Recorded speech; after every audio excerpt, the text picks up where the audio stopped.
यात्रा के लिए आज से शुरू होगी हेलीकॉप्टर सेवा, किराए में 25% की छूट।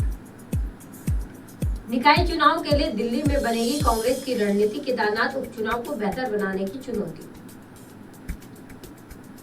जांच में खुलासा, आपत्तियों की सुनवाई के बगैर ही शासन को भेजा था मसूरी ऋषिकेश का मास्टर प्लान। केदार घाटी में आपदा के लिए सरकार जिम्मेदार, कांग्रेस बोली केदारनाथ से शिला ले जाने के कारण आई आपदा। मानसून की बारिश ने मचाया कहर, गंगोत्री हाईवे पर आया मलबा, मार्ग बाधित। नमस्कार, आप देख रहे हैं उत्तराखंड टाइम में आपके साथ सपना कन्याल। नजर डालेंगे आज की खबरों पर।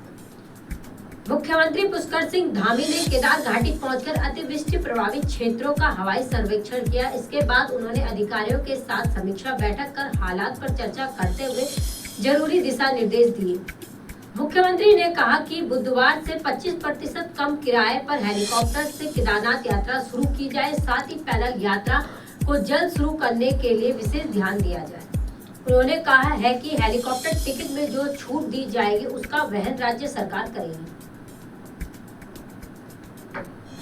राज्य में आगामी निकाय चुनाव और केदारनाथ उपचुनाव को लेकर कांग्रेस की 8 अगस्त को दिल्ली में होने वाली बैठक में रणनीति बनेगी। उत्तराखंड कांग्रेस प्रभारी शैलजा कुमारी ने बैठक के लिए प्रदेश के वरिष्ठ नेताओं को दिल्ली बुलाया है। बद्रीनाथ और मंगलौर विधानसभा उपचुनाव में मिली जीत से कांग्रेस नेताओं व कार्यकर्ताओं में उत्साह बढ़ा है। अब कांग्रेस के सामने आगामी निकाय चुनाव और केदारनाथ विधानसभा उपचुनाव में बेहतर प्रदर्शन करने की चुनौती है। इसके लिए पार्टी तैयारियों में जुट गई है। प्रदेश प्रभारी शैलजा कुमारी ने 8 अगस्त को दिल्ली में प्रदेश कांग्रेस चुनाव कमेटी को बुलाया है, जिसमें चुनावी रणनीति पर मंथन किया जाएगा।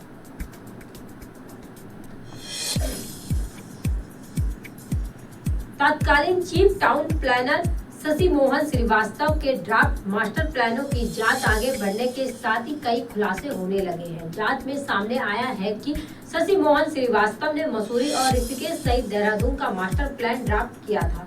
दून में तो आपत्ति ली गई थी और सुनवाई भी हुई थी, लेकिन मसूरी और ऋषिकेश के प्रस्तावित मास्टर प्लान पर शहरवासियों की आपत्ति सुनी ही नहीं गई। आपत्तियों पर बगैर सुनवाई हुए ही मास्टर प्लान शासन को भेज दिया गया। इससे शासन को बेहद गंभीरता से लिया।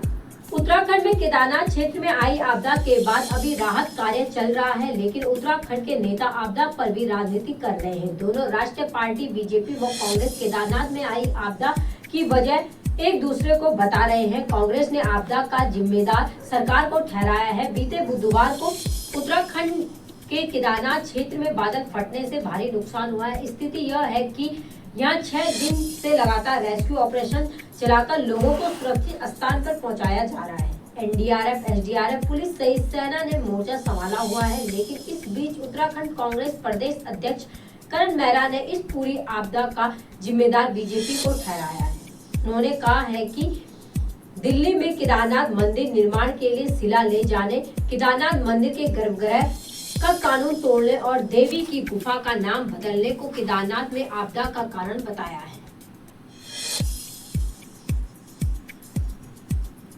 उत्तराखंड में मानसून की बारिश ने कहर बरपाया हुआ है। उत्तरकाशी में गंगोत्री राष्ट्रीय राज्यमार्ग में बिशनपुर के पास लैंडस्लाइड हो गया। मार्ग में मलबा आने से हाईवे अवरुद्ध हो गया, जिससे कई यात्री हाईवे पर फंसे हुए हैं। भारी बारिश के कारण कई जगहों में भूस्खलन की घटनाएं सामने आई है। वहीं गंगोत्री राष्ट्रीय राज्यमार्ग में बिशनपुर के पास लैंडस्लाइड हो गया। गनीमत यह रही कि उस समय हाईवे पर कोई भी आवाजाही नहीं हो रही थी। बीआरओ की टीम ने मौके पर पहुंचकर मार्ग को खोलने का काम शुरू कर दिया है। हालांकि बीआरओ के अधिकारियों का कहना है कि मार्ग सुचारू रूप होने में दोपहर तक का समय लग सकता है। बाकी की तमाम खबरों के लिए जुड़े रहे हमारे साथ और देखते रहे उत्तराखंड टाइम्स।